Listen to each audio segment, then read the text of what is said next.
Okay, well, welcome everybody. Um, this is day 3 of the 12th annual Qualitative Report conference. I can't believe it's gone by this quickly. I think time seems to be different in Zoom. Have you noticed that? The, the weeks seem to be going faster, the days seem to be going faster. I guess that's what it's like being in a different dimension. The time and space somehow is different in Zoom. I'm Ron Chenail, and I guess you can read that at the bottom of my screen, right? And I have the pleasure of serving as the editor of the Qualitative Report. And with Adam, we sort of have this wonderful little circus called the Qualitative Report community. And before I go any further, I really want to thank Adam for this amazing event this year. We were trying to figure out what to do because a year ago in January, last January, the world seemed very different. And we had our conference in Fort Lauderdale. It's this artist rendering of Fort Lauderdale behind me here in Florida.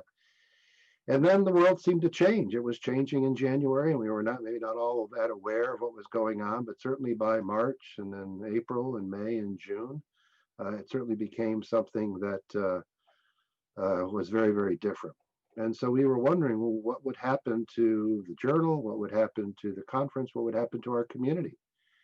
And so that was really working with Adam. I got to give you all the credit in the world that we said, well, what if we did this thing virtually? And we were worried that one of the things that we think that makes the Qualitative Report conference, and by transference our community, is the connections. When we come together in Fort Lauderdale and we hang out in that big room and we go to our little presentation rooms, there's so much interaction and so much talking and so much networking and so much mentoring and so much learning. And we wondered if we might lose that with the conference. So I'm undaunted. Adam said, okay, let's give it a try. And we learned more about Zoom as a conference tool and those sorts of things. And it's a strange thing. My Zoom room is being used for one of the panels, yet I'm not in there all the time. And I feel like, wow, so there's me and then there's my room. It's kind of getting the feeling when you grew up that your phone was in your house and the phone was the house, and now you take the phone with you.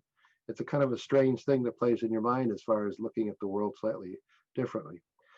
But what's happened is that I think the conference has been a success. I mean, and give Adam all the credit in the world, but I also have to give you all credit because you've been in your Zoom world for a year also. I've been joking that one of the things I don't have to do during my opening comments is to tell you where the restrooms are, because I think you know where they are, where you are. And I think that everyone, like it or not, there's been a sense of comfort of being in Zoom and being to connect with each other through this way. And we've had more people using Twitter and more people tweeting and using the social media. So that kind of wonderful connection that we have. So the conference is about the same size as it was last year. And the attendance in the different presentations is about the same size as it was last year. And so really trying to say, what can we learn from this using the Zoom? What can we keep? And maybe what we can also learn that might be different. So one thing we're thinking about maybe next year is, do we do a face-to-face conference and one that is virtual? But that's something to be determined. So let's talk about so again, thank you, everybody. Thank you, Adam. And so let's talk about the last day of the conference. You probably have guessed that the first event today is plenary, and I'll be giving that in just a couple of minutes. We have 3 breakout sessions today. We've been doing 2 to 3 sessions per the week. And so we have one that starts this, I'll finish at 10, and then we have a slight break, 10:15 to 12:05 is breakout session G. If this is your first day at the conference, when you look at the schedule, every room has a Zoom address. All you have to do is click on it and go into the room, and you could go across the hall and go to a different presentation at a different time slot. You can do the same thing by jumping from one Zoom room to the other. So we'll do that one at the first one is 10:15 to 12:05. Then there's a break, and then we're back in at 1:30 to 3:20. And then we wrap things up from 3:50 to 5:10 today. So we will be sending out information regarding next year's conference, themes, and so forth. We had a really nice editorial board meeting yesterday evening. And of course, could be morning for some people. We had a meeting yesterday, talked about ideas and that. So we're always interested in ideas that people have as far as themes and things that we could do with the conference. And Adam, we still have the survey for people can put in information about the conference. Are we still doing that? Yes, that will be sent out at the conclusion of the conference, along with the call for next year. Okay, good, good. So did I miss anything in terms of the announcements? No, you're good to go. All right. So let me kind of get things lined up here. So hi, I'm Ron Chenail. I'm the editor of the Qualitative Report. We've been doing this thing for about 30 years, conference for 12 years. During the, I've got many different lives, I guess. My role at the university is I'm the provost and the executive vice president for academic affairs. And so it's kind of an interesting dichotomy. After I finish this, I go into a series of budget hearings. So it kind of goes back and forth. But I've got a tie on today that I probably haven't worn for 30 years. I was joking with Adam before that the comedian Jerry Seinfeld says that men's clothing should have an expiration date on it to know when to stop wearing it. But these are ties I used to wear.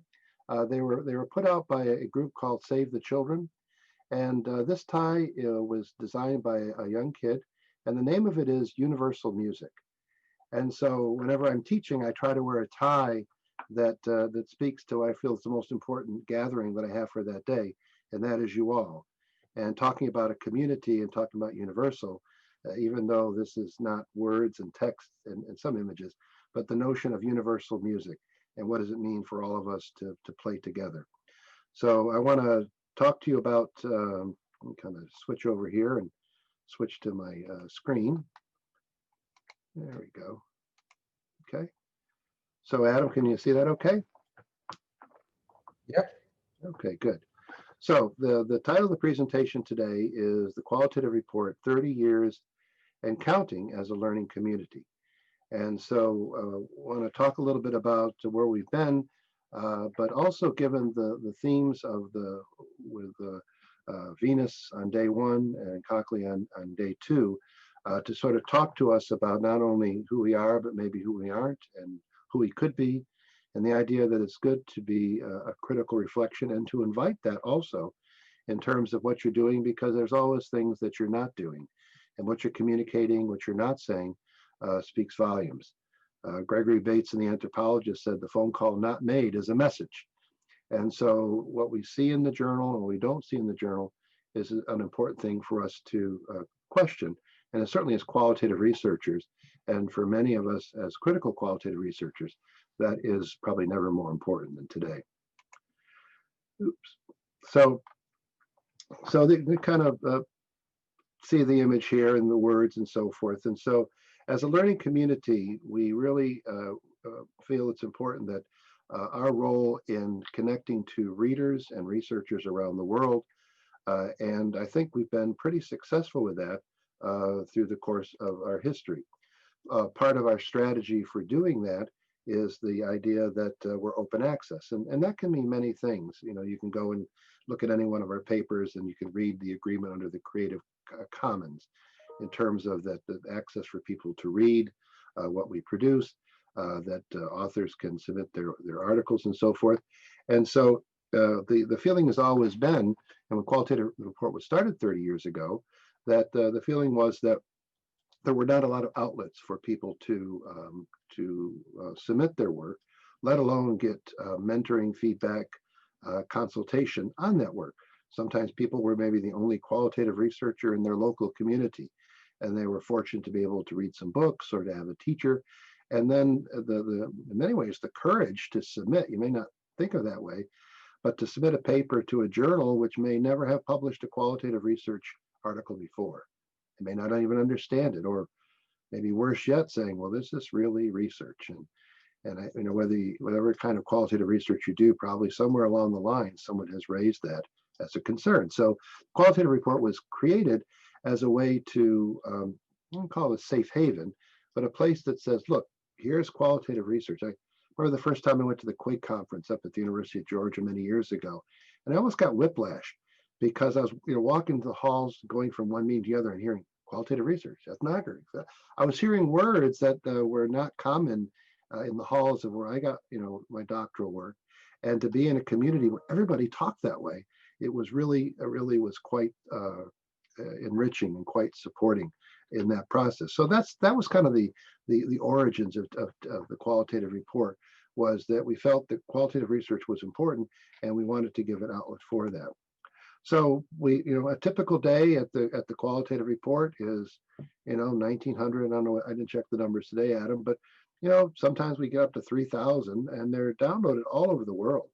And you kind of can see over the last 90 days, this is where papers were downloaded, and so you can see, Western and Eastern and Northern and Southern Hemisphere, we're pretty popular. Not that popular in Greenland and Iceland, but I guess with global warming, we'll all be there someday anyway, right? So, but that's where we get every day, and we really have helped our authors reach tremendous audiences. And the Nahid's paper here, can you imagine that? Since 2015, 368,000 downloads. It's amazing how people have found the work and have, and have given our authors a tremendous audience. So, so that's kind of like the open access to the our readers, and to try to get the information out. But also a big part of this is the relationship we create with authors. And so in that, it's something that unless you read closely what we say on our pages, as far as the way we work as a journal, people have a lot of assumptions that as a scholarly academic journal, we have the same mission, same vision, same values as other journals. And I think if any of you who have ever submitted a paper to us, or any of you who've ever worked as a reviewer and editor, I hope you really see that there's a big difference. And so when you go and you read about the journal, these are the words that are on our page. And I'll just kind of read these to you because I think they're very important. We dedicate ourselves to creating a context in which all participants in the editorial development process, and we do believe in a developmental process, it's one of our values, that can grow as authors and mentors. As a team, we can successfully work together to improve the manuscripts until the submissions become published papers in this journal. The hallmark of the qualitative report will not be built upon rejection rates. Rather, we want to distinguish ourselves by assisting authors to improve themselves and their texts. We strongly believe all authors and their research have merit. Now, I want to interject something at this point here, is that not only do we owe something to the authors, we also owe something to the people the authors studied to produce their reports. And we feel that there's some sort of tragedy if we don't help authors not only to let their voices be heard, but to bring along the voices of the people who have contributed to the research that they've done. We were talking last night during the editorial board meeting, and sometimes it's a hard work working with these authors. We talked about, well, we're trying to help the authors, but remember, the authors as researchers also worked with communities that may never have been presented in the published accounts. A general theory applied to a specific group. Well, let's hold off on that. Let's learn from the group themselves. And so we always feel that there's been a good study has been done, but sometimes the process of the reporting is a challenge, as you all know. And that's what we do. So we envision the qualitative report as a learning environment, one through which we will commit our collective human and informational resources to help each and every author produce papers of excellence and distinction. And I really want to thank my colleagues, Sally St. George and Dan Wolf. This is sort of our, I think it was 1994, the journal had started a few years before, but we sort of had this retreat up at Louisville, up in Kentucky, when Sally and Dan lived there. And through a course of a long weekend, we kind of said, what do we want to be about? What do we think we can do? What do we do when we think we're at our best? And that's what that proclamation came out. our creed, if you wish, the Qualitative Report creed. And that's what we try to live with in terms of how we work and within our community. So we definitely have had some success. As you can see, from 2015, by 2019, we had doubled the number of submissions, and really it became too much.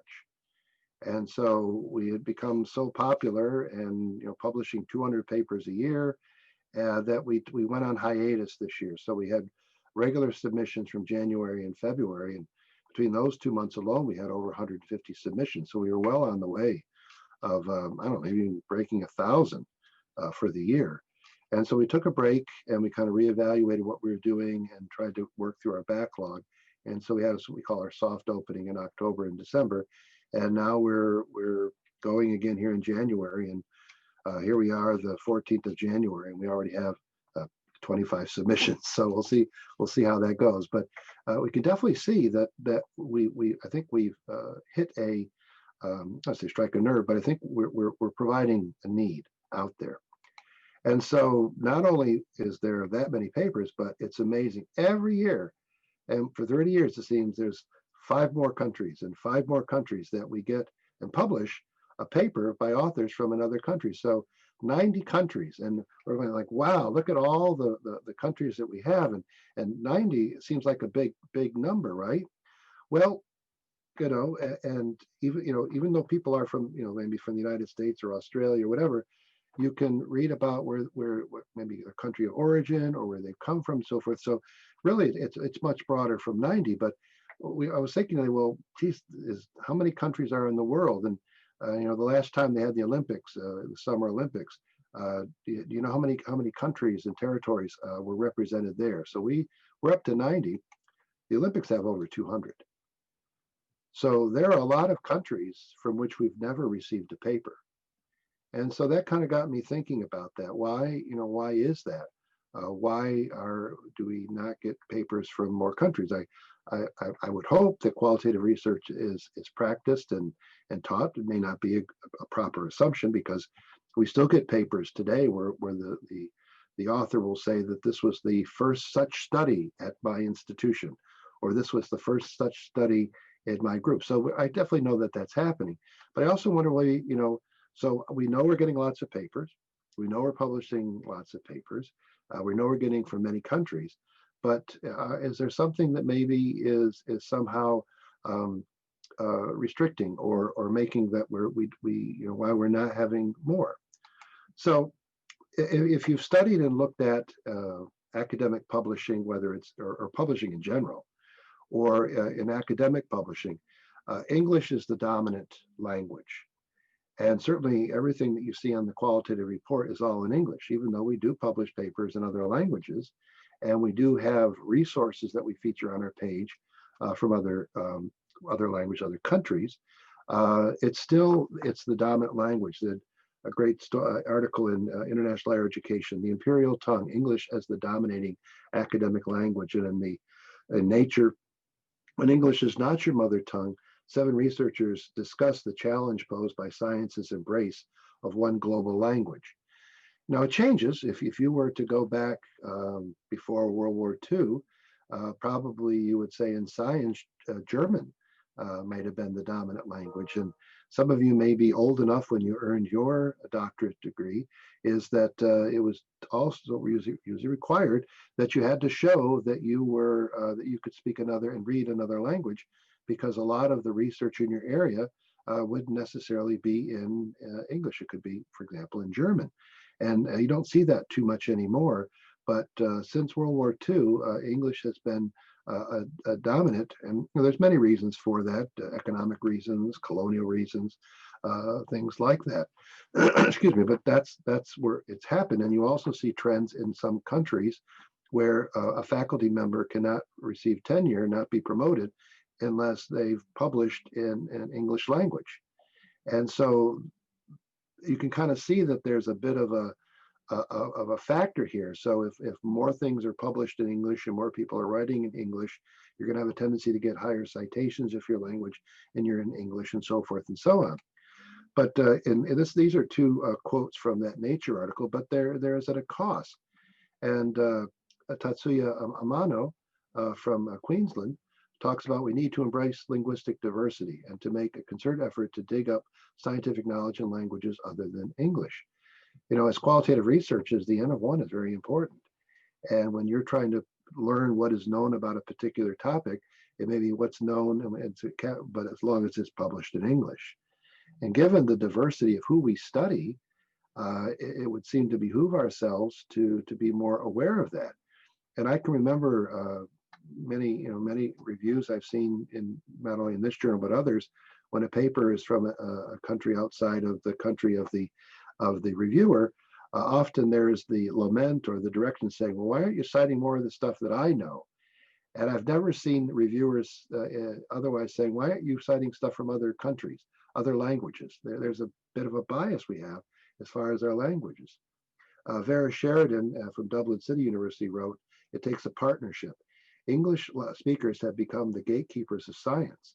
By keeping those gates closed, we're missing out on a lot of perspectives and a lot of good research. So we know, because of all the different authors who submit from different countries, that putting their research into English, it can be quite challenging. And that's often when we're reviewing the articles, how do we approach that in English? Because even though we don't say we only accept papers in English, because that's all our pages are in English, except for a few sites and a few papers that are in Spanish, and we work with some international conferences to publish papers from theirs. Because people don't see other languages in our pages, they just assume maybe that we are only open to English language. I'll talk more about that in a minute. So as far as a journal, then how do people, in terms of inclusivity and trying to bring in, to bring in other languages, these are some of the strategies that you see is quite common. This is that you'll see pretty much any of the major publishers, Sage, Taylor, Francis, any of them, they'll have the services that they provide.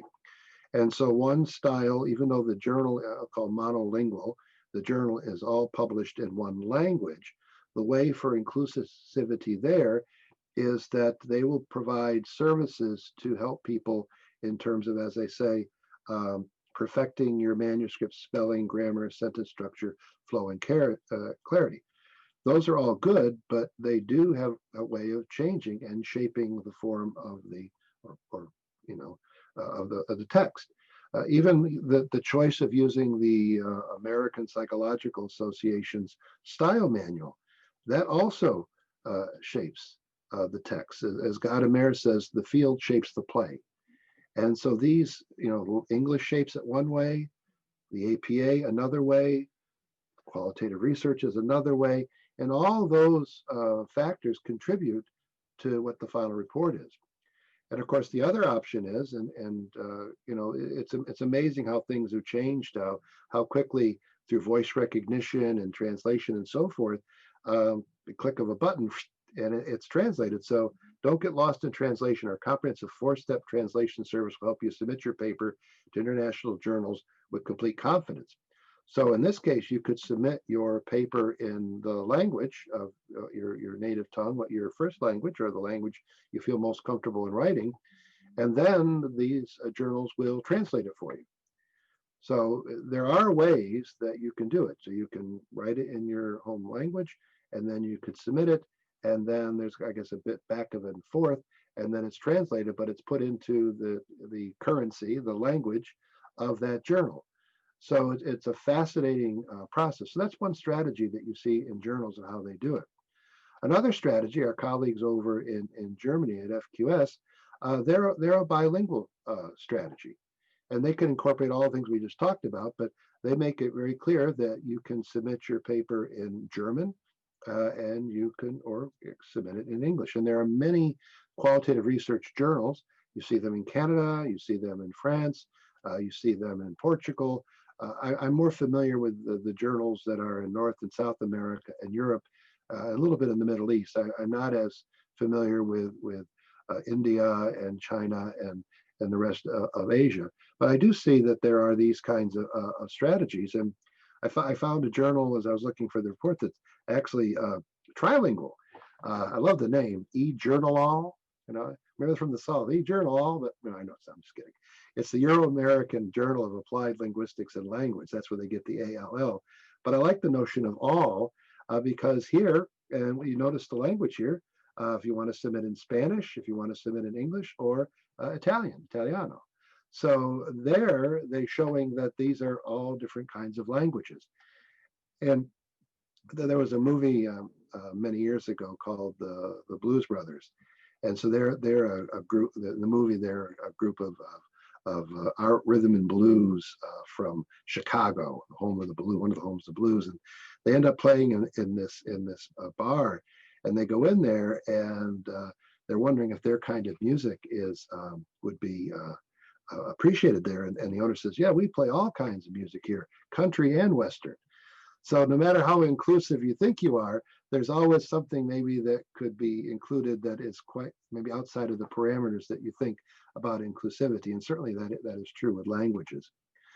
So the multilingual challenge, I love this quote from Di Ferrante, Bernstein, and Gironzetti towards decentering English. See, because it's not just what the journals want to do, but what the authors are thinking about. So many of you are multilingual. And so for a multilingual author, deciding which language to publish an academic paper is a political choice. Not only is it linked to considerations such as career advancement and reaching the widest readership, but it also touches on social and ideological questions such as the preservation of languages, identities, cultures, and patterns of thinking and writing in the face of English's dominance as what Bocanegra Vale says, the default academic language. So it is something to consider because of all of those things that, I want to talk market pressures or whatever, but their quote really speaks to, I think, how I understand it, the idea of career advancement, to be able to, so like the well-accepted scholar can have their work that somehow being in English is of a higher level peer review than being reviewed by researchers in your own country or in your own culture or in your own language. It's interesting. I don't know how that came to be. That the best qualitative researchers speak English. I don't think that's true by any means, but there are those ways that I think the Qualitative Report is guilty of that too, even though we have international authors and even though we have international reviewers, the coin of the realm is English. With the journal. And so that's something that I've been thinking a lot about lately for a couple of reasons. I had an opportunity, we've had a really great relationship with the group I was mentioning earlier, the qualitative research group that kind of splits between Brazil and from Portugal. I'll show you that later. And so we've had a changeover in our production team here at TQR. So I've been doing a lot of the copy editing and formatting for the journal. And I was really intensely, I'm reading I think it was 10 papers that we published in the special issue, maybe it was 12. And, one was from Greece and one was from Italy and one was from Poland, one was from Portugal, and reading them. And I was just so impressed where just about every article in the set of references had citations from more than one language. And I thought, I can't remember the last time I read one of the articles in the regular issue of TQR where that was the case. So even though we have papers published from authors from 90 different countries, the practice of citing sources outside in language other than English is not so common. There's an exercise I do. This is from a linguist, Alton Becker, I do in class. It's about observation and things like that. And I'll tell the students, I'll say, okay, I'm going to say start, and I'm going to say stop, and I'm going to do something in the class. And I want you to observe what I do. And I'd like you to record your observation in a sentence. So I'll do something, I'll say, okay, start, and I'll go over and I'll grab something, That's just an excuse to get something to drink. No, I'm just kidding. So I'll do that and I'll say stop. And then they go ahead and they write their sentences. And so I teach at Nova Southeastern University, and we are a very diverse school. So every class that I have, I'm usually the only person that looks like me, not just being old.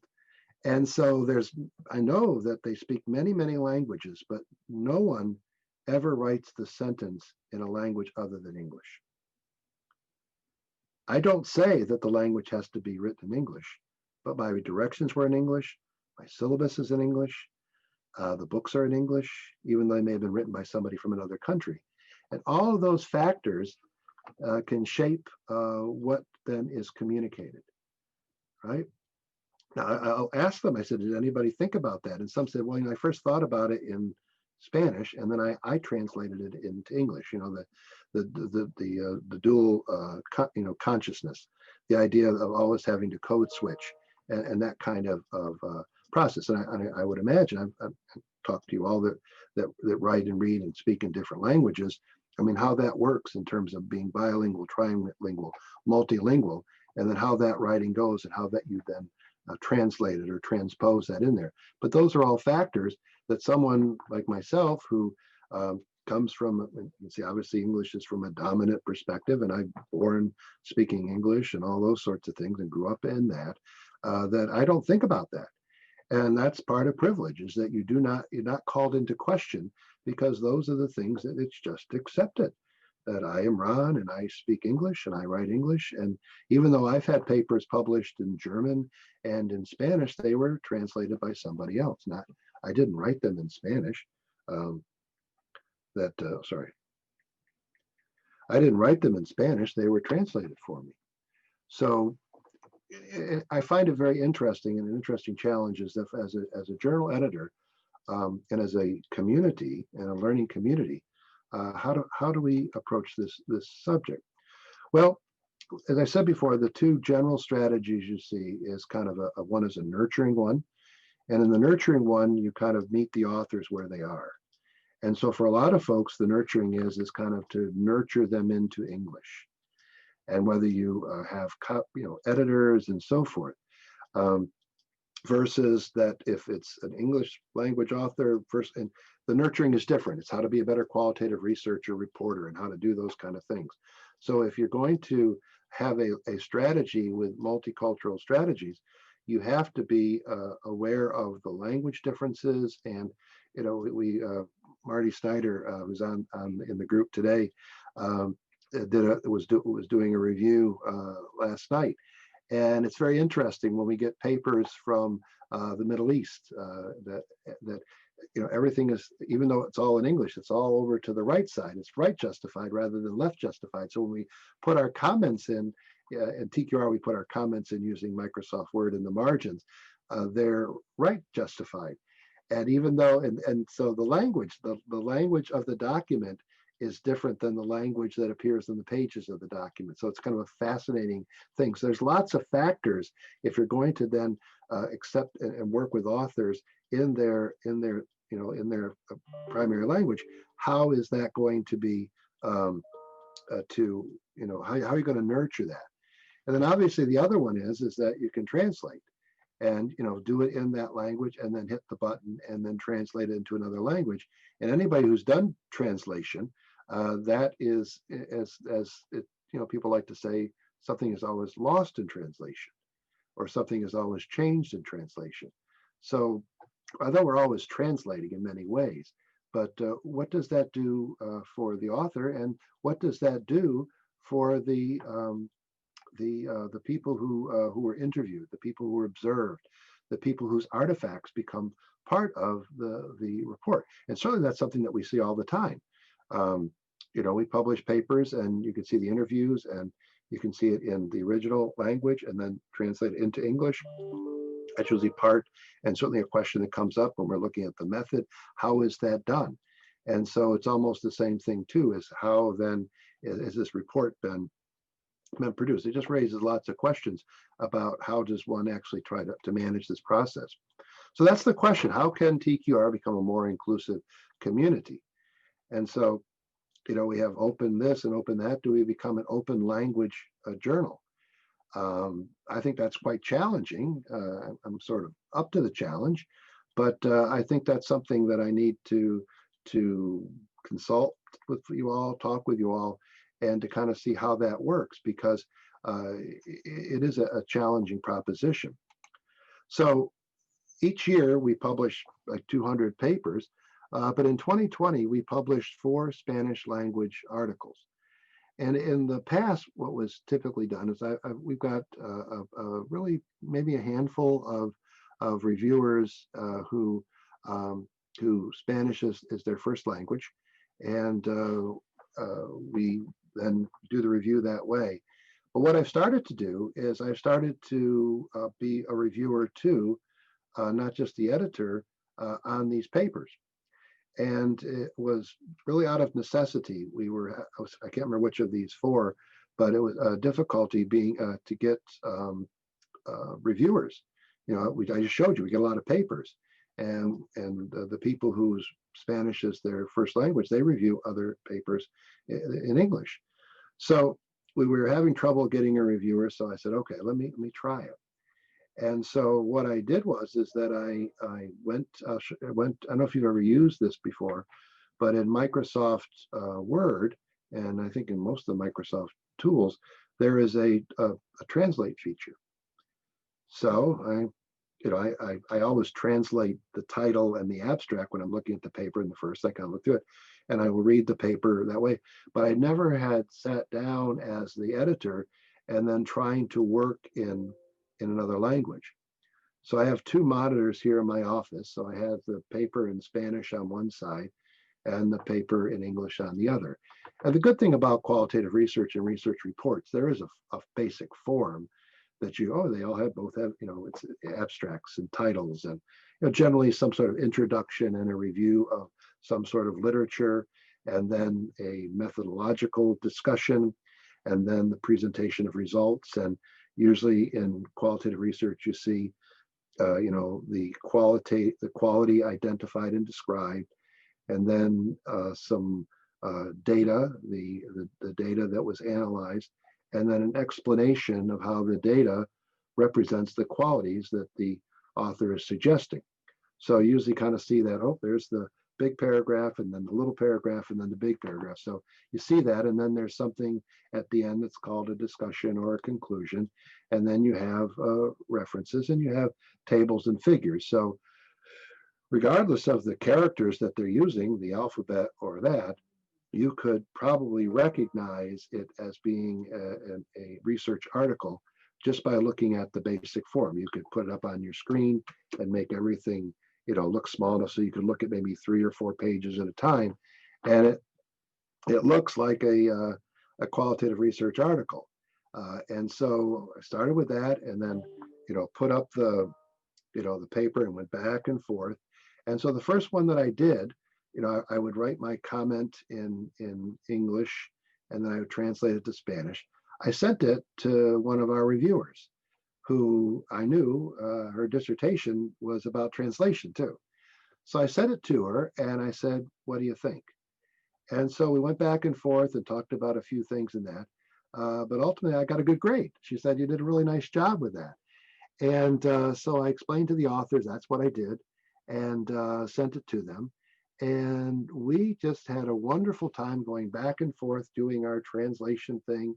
And then, but I worked in the Spanish paper, and then translating and that, I think that paper ended up being published faster than the ones I was doing in English. But it was a strange kind of what's the term, defamiliarization.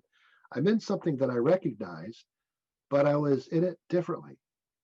And it was just kind of, I talked to Paula, my wife, I was saying, hey, this is kind of weird. I feel like my mind kind of expanded or got different because of going back into the Spanish and being immersed in that. And I've presented in Argentina. I've gone to different places.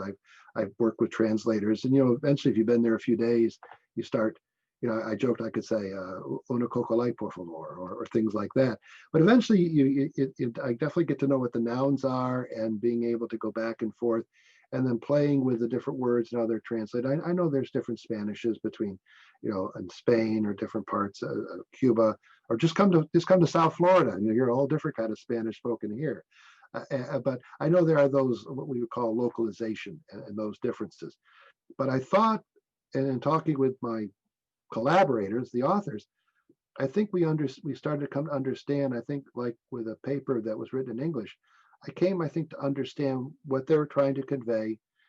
And one of the comments I continually write in the quality report is, can you make it clear, please? I don't quite understand what you're saying. And so it wasn't so much I don't understand Spanish, but I'm not quite sure what you mean by this. And we worked it through, and it was really a tremendous process, and I can see the potential to that. So then I did another one and did another one. So I'm enjoying the process. Now, again, Spanish, I don't know who are the linguists in the crowd, but Spanish, like English, Romance languages, all part of the Indo-European and so forth, and a common alphabet and so forth. So Spanish, Italian, English, and so forth. There's some commonalities with that. So I've not done it in languages where it's not a common alphabet and characters in that. And but the idea of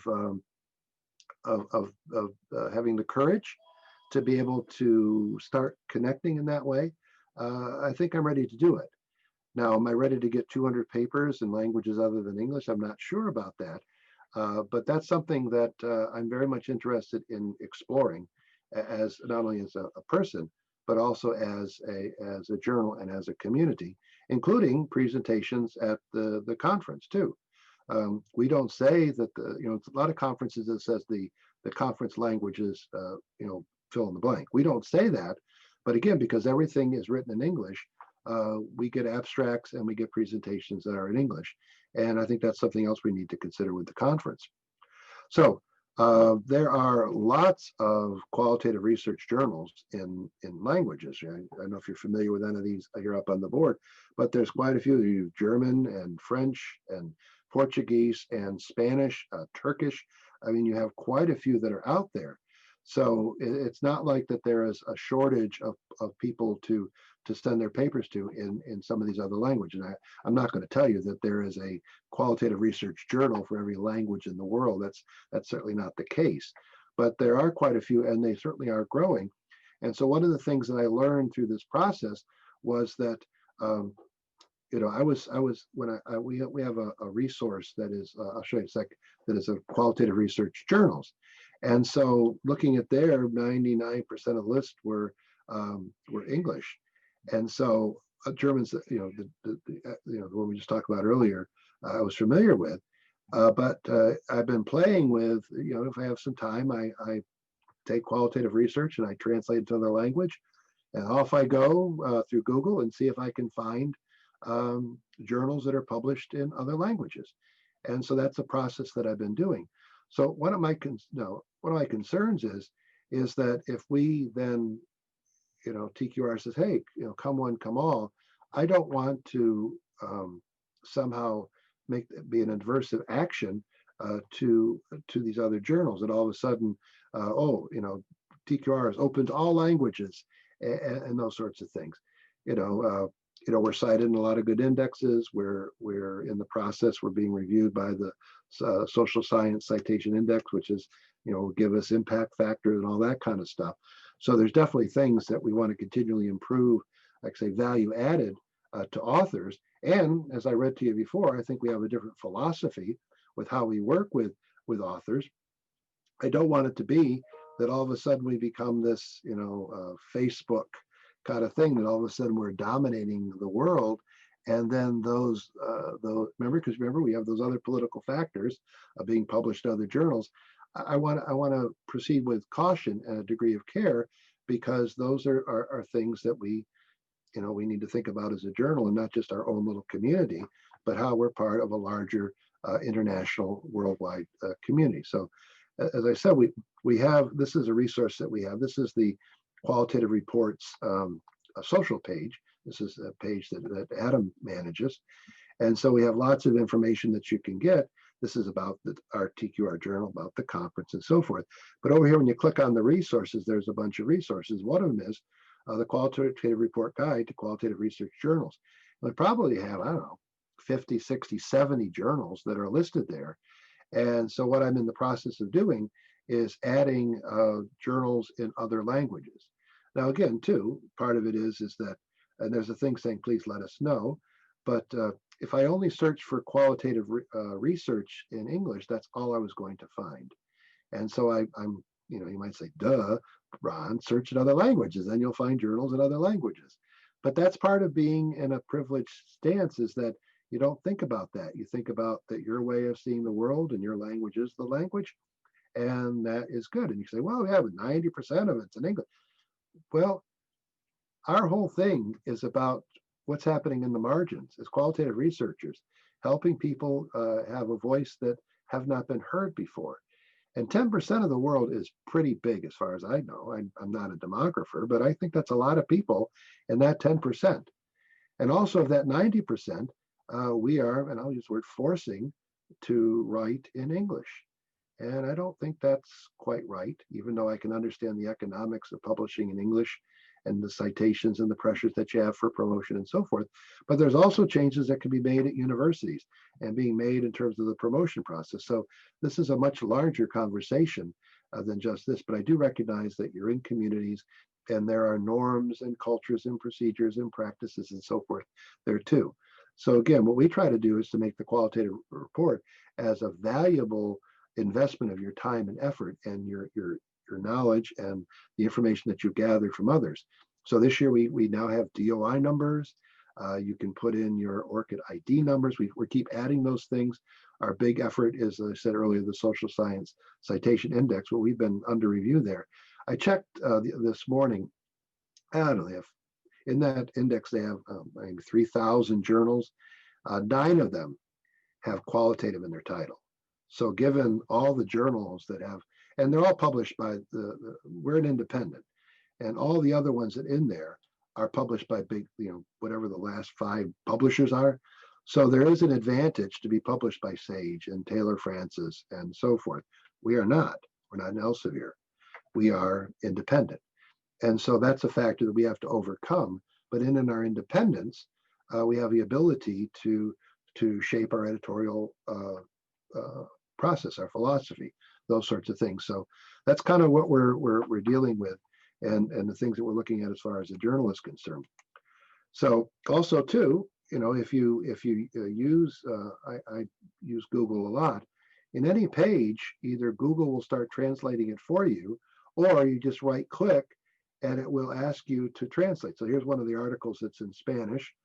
Google recognizes it as Spanish, and wants to know if we can start translating. So I think I also need to encourage, if people are not familiar with these tools, that this is something that you can use quite regularly and help to expand what you're reading. Not only what we're producing as a journal, but what you're reading. So kind of wrapping this piece up, what I'm suggesting that it's not only what we can do as a journal, as an editor, but I also encourage you all to work towards becoming a multilingual scholar.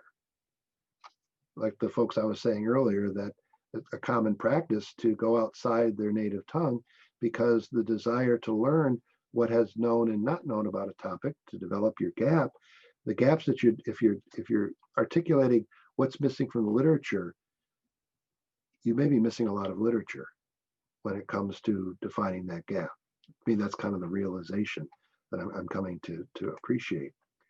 So although English language publications dominate the academic publishing world, there's a substantial amount of valuable knowledge published every day you may be missing if you remain a monolingual scholar. So I've talked about this before, but Google Translate translates 109 different languages, and they have another 62 in development.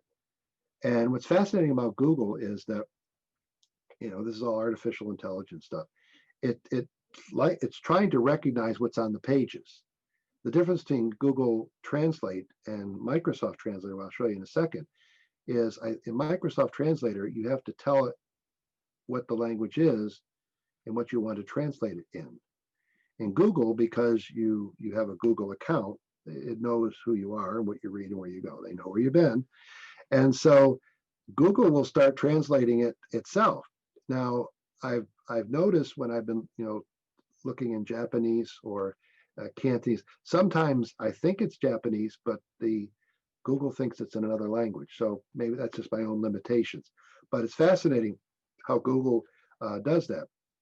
But that's one thing that you can do. So certainly when you are searching, you can, search in any language. Or if you come across the page and they maybe have a word that's an important search word for you, and there's English in that article or that website, it will translate that for you or find it for you. So this is a moving target in terms of the number of languages they're developing. And now, if you read more about Google Translate, it is limited in terms of what it can do in terms of the translation. So not all languages are translated in the same manner. But this is an ongoing project, and part of it's preservation too, to be able to preserve that. The other one I mentioned is the Microsoft Translator, and they have 80 languages. And for whatever reason, they also have 2 versions of Klingon. If you're a Star Trek fan, I know you're very happy that you can now write in Klingon or translate. I don't know, are any of you reading Klingon? I don't know, but it's there too. And so the way the translator works is that if you've not used it before, if up at the top of your banner here, when you click on the review, up pops this group here, and one of them is translate.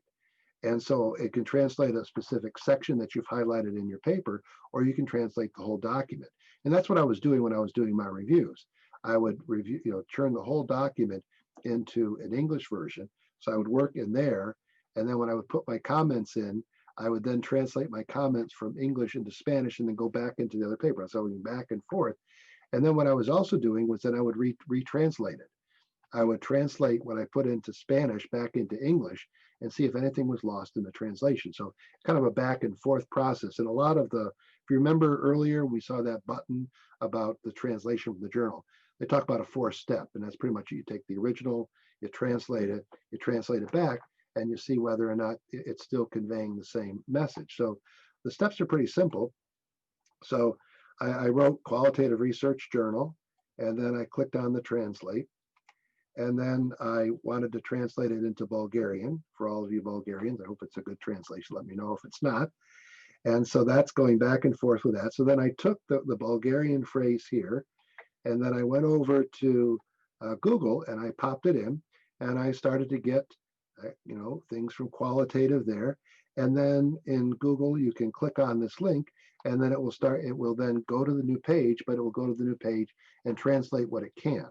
Now, things that it doesn't translate would be things that have been saved as an image. So if the word is in an image, it's not going to translate that. One of the challenges, if the document is a PDF, you may read about it, but as far as I know, there's no translation tool to translate a PDF document.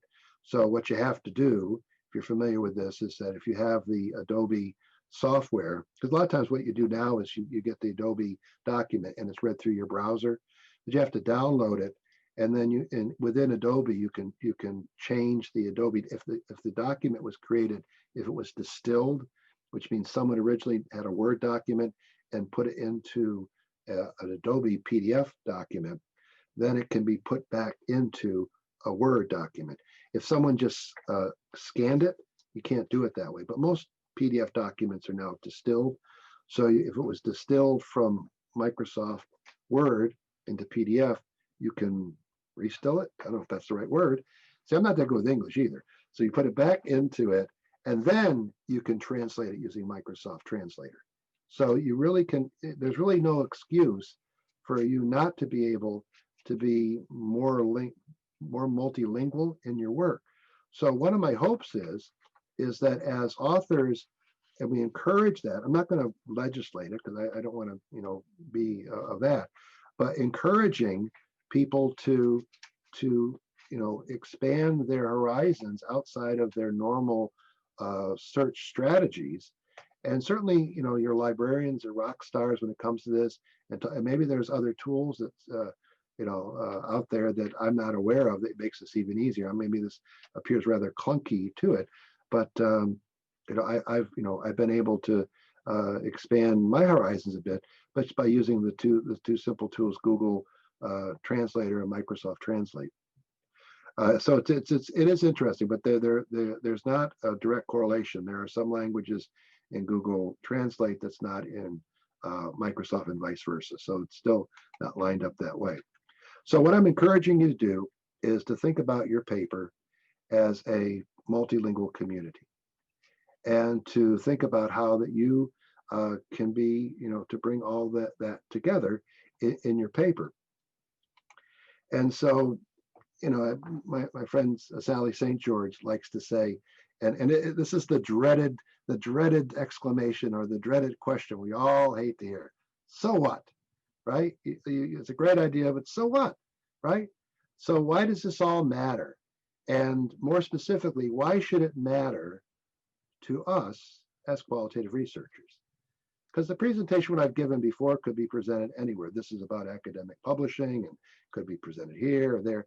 But why is it important? Why is it germane to us as qualitative researchers and us as a community? Why is this important to us? Well, we're qualitative researchers, and this is the stuff that we do.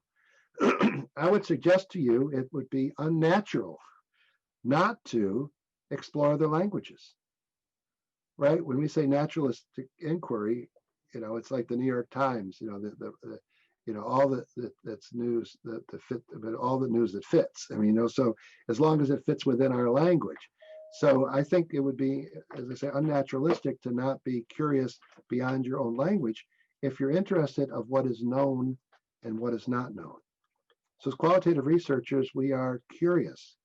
We're interested in discovery, so we should not be limited by the only languages that we're comfortable in speaking, because there are tools, I hate to say this, but artificial intelligence is our friend, to be able to bring those ideas.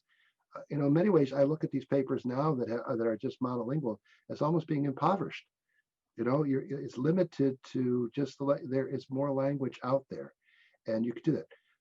As qualitative researchers, we are the ones who are interested in the perspectives of others, not just others who speak our language. This is something that we need to be to work with. Complex natural phenomena. We're talking about natural language here, and we are, in many ways, we're oversimplifying it, or maybe even taking the easy way out if we're not stretching ourselves to try to incorporate other language. And we work in language. That's what we do. We are language people. We are narrative people. We are social constructionist people. And our social constructions, I think, have been a bit limited. And most importantly, we can get all hepped up about the quantitative and the idea that, there are, well, it's 90%, so that must be statistically significant. But we're the people that an N of 1 matters.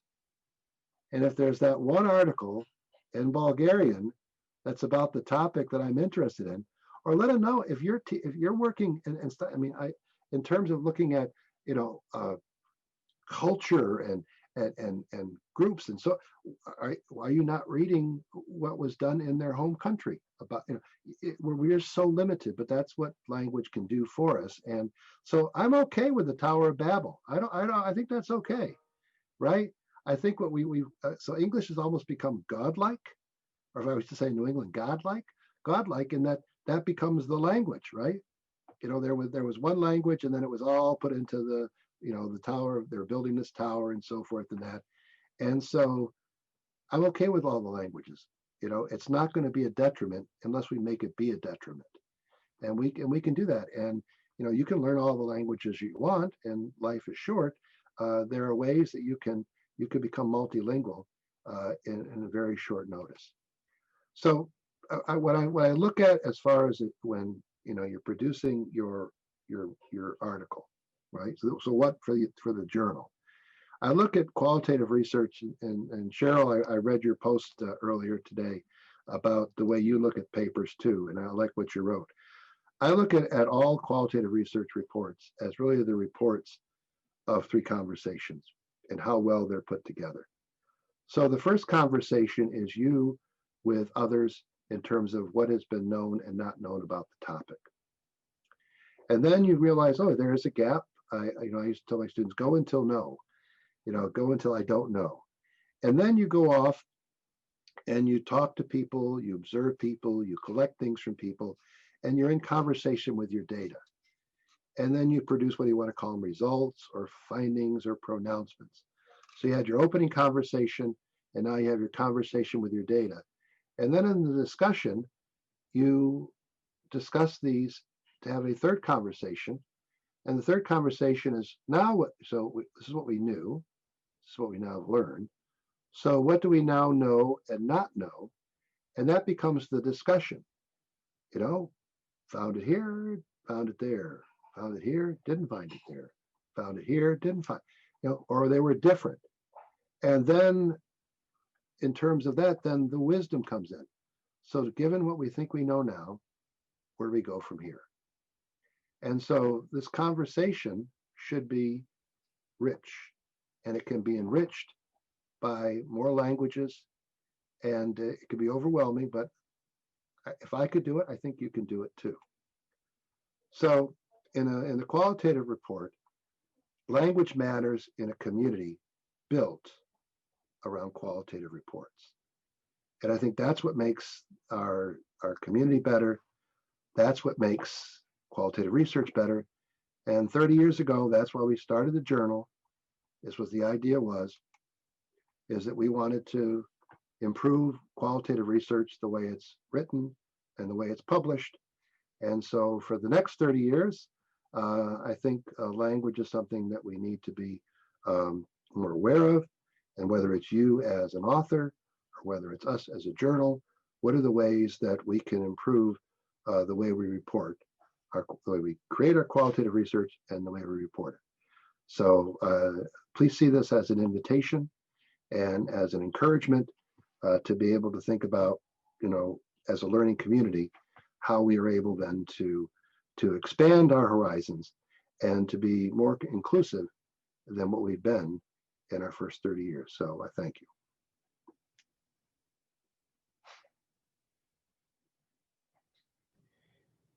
So Adam, any questions or comments that we want to, is Dan there? We do have one question from Dan in the chat.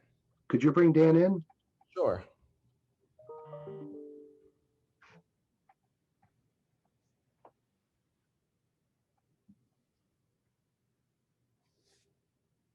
And just a reminder, we have about 5 minutes. Okay. So Dan has, we kind of went back and forth a couple of weeks ago about this. Did I do okay, Dan? I mean, you had some other ideas too, so I'm glad you're here. No, yeah, this is great. I'm glad it's recorded because I think this is something that needs to be listened to over and over again by not only the people who are here, but people who weren't here. Yeah, I just had, one of my questions was, I wondered if with a name like Chenail, perhaps you have some French speaking abilities inside. well, it is interesting that, growing up in New England, we learned French, not very well, but we did. But it was fascinating when I talked to my mom when she learned French, that she was fortunate because even though her mom, Gregoire, they didn't speak French in the household. And the French teachers used to criticize them because they spoke what they said Canuck French, not Parisian French. So they would say something like, rather than saying Satamoni Day, they would say Satamoni Day. And it hurt their, the Parisian, they wanted to be Parisian French and not Canadian French. So it is fascinating with that. And, but that last part was dedicated to you because, the idea about what is it about being a qualitative researcher and how does this matter for us? So that was really based upon what you shared with me. Well, one of my comments in the chat was, your thoughts about the literal word for word translation that the AI systems do versus the translation for meaning, that translators sometimes don't just do a word for word match. They listen for meaning and then they translate that way. And so would the AI products need to be checked for accuracy by the native speaker? I mean, maybe we need to make sure, like you did, you asked somebody who spoke Spanish to comment on the AI version that you made. Yeah, just think about how that changes member checking, doesn't it? Yeah. That we take the story and we translate it and translate, what it does to that. And do we go back to them and kind of go back and forth? There is, it adds like a whole nother conversation. Maybe that's a fourth conversation of how we go back with that. So yeah, I think the more we think about this, and I think it's fascinating. Please give Sally a great big hug, please. Okay. Okay, thank you. That's not the snowman, that was Paula. So so maybe that's something, Adam, we look at next year's conference, Dan. Maybe that's something we talk about, is that how do we do this? How do we move forward? What does it mean for us as qualitative researchers? What does it mean for the people we work with? How do we do informed consent? I mean, it goes on and on and on in terms of that. So I think that this theme that you've articulated today could be a whole theme, for a future conference. And also, I have another idea for a theme would be research, quote unquote, for a change, where we privilege those participatory and action-oriented forms of research. I think that could be another. Both of them have to deal with the politics, like you mentioned. These kinds of issues are important for the marginalized of the world. And I think TQR, if we could step into that, I think would really be great for this journal to do in the future. A lot of room for that. Yeah, Cheryl just posted, Cheryl Chatfield, I was talking about earlier, the notion of inclusivity as a theme. And that's what she was talking, I think it was in the IPA group, the North American group, that she was talking about. I read her post earlier today. And it's something that we see that these implications of these things. And I mean, it is Berners-Lee, was just talking about that the World Wide Web as he envisioned has kind of not gotten the way he wanted to, and how it can change. So we too can continually change with that. So, but Dan, thank you so much. And, so please say hi to Sally for me too, because this has been we've been talking about this for a long time, and trying to figure out where we go next with it. So, Adam, I guess we were kind of running out of time, but thank you for managing that. And thank you all for a great, I look forward to being able to read the comments that you did. Adam is wanting to make sure that we remind everybody in 15 minutes we're going to the next round of papers and the next panel that. So thank you all so much for being here today. We will obviously be in and out of the rooms with you the rest of today, and we will be asking you to give us feedback on this presentation as well as the other presentation of the conference, form and function and all those sorts of things, and maybe where we go from here. So thanks again for being here, and I guess I will see you in Zoom. Have a great day. Sir.